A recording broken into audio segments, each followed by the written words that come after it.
Donc pour le prochain squelette, on a un squelette d'oiseau, plus spécifiquement un squelette de poulet. Donc on voit ici que le squelette est quand même assez différent des autres spécimens qu'on a vus à présent. C'est puisqu'il y a eu une grande adaptation pour permettre aux oiseaux de voler. Donc il y a plusieurs fusions qui ont été faites, surtout au niveau des vertèbres.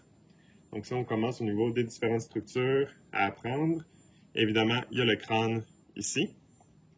Ensuite de ça, il y a la colonne vertébrale qui part de derrière le crâne et qui fait tout le tour du squelette jusqu'au bout avec la queue. On va voir les différentes vertèbres plus en détail. Au niveau des vertèbres aussi, il y a eu plusieurs fusions, entre autres pour permettre une meilleure posture pour le vol. Ensuite, si on regarde les vertèbres cervicales qui commencent derrière le crâne et qui viennent continuer ici jusqu'au niveau des vertèbres thoraciques, juste avant la ceinture pectorale. Ensuite de ça, on a les vertèbres thoraciques qui, chez l'oiseau, sont fusionnées. Donc, on voit ici qu'il y a eu une fusion des vertèbres, donc sont toutes reliées ensemble et qui vont chacune porter des côtes également. Donc, l'oiseau va aussi avoir une cage thoracique, comme l'alligator, pour permettre la protection des organes internes. Les côtes aussi, ce qui est important à savoir, c'est qu'ils portent des petits processus insinés, comme ça ici, donc qui vont relier les côtes entre elles, juste pour avoir un squelette un peu plus rigide. Ensuite de ça, au niveau du sternum, donc en avant de la cage thoracique, on a un bréchet. Donc c'est une grosse structure, comme ça ici, qui permet l'ancrage des muscles des ailes pour permettre le vol.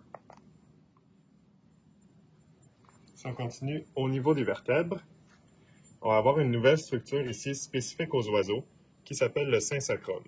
Donc c'est une grosse structure qui est dans le fond le bassin de l'oiseau. Puis c'est une fusion de la dernière vertèbre thoracique, qui normalement serait ici, des vertèbres lombaires, des vertèbres sacrées, ainsi que certaines vertèbres caudales vers la fin ici. Donc c'est vraiment une grosse structure où plusieurs vertèbres ont été fusionnées.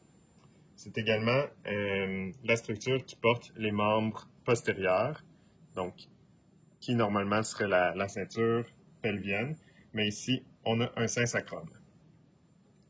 Finalement, pour les dernières vertèbres, on a les vertèbres caudales qui forment la queue, et au bout, on a une fusion des dernières vertèbres caudales qui s'appelle l'épigostyle.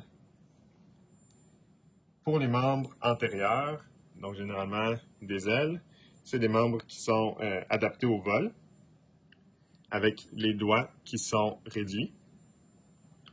Et les membres postérieurs, généralement, vont être placés sous le ventre pour le maintien et la position bipède lorsque l'oiseau est sur terre.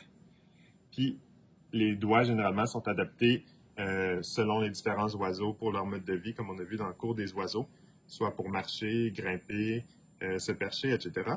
Puis ici, je vous laisse regarder, est-ce qu'on a un hallux bas ou un hallux haut? Donc, vous pourrez répondre à ça suite aux vidéos.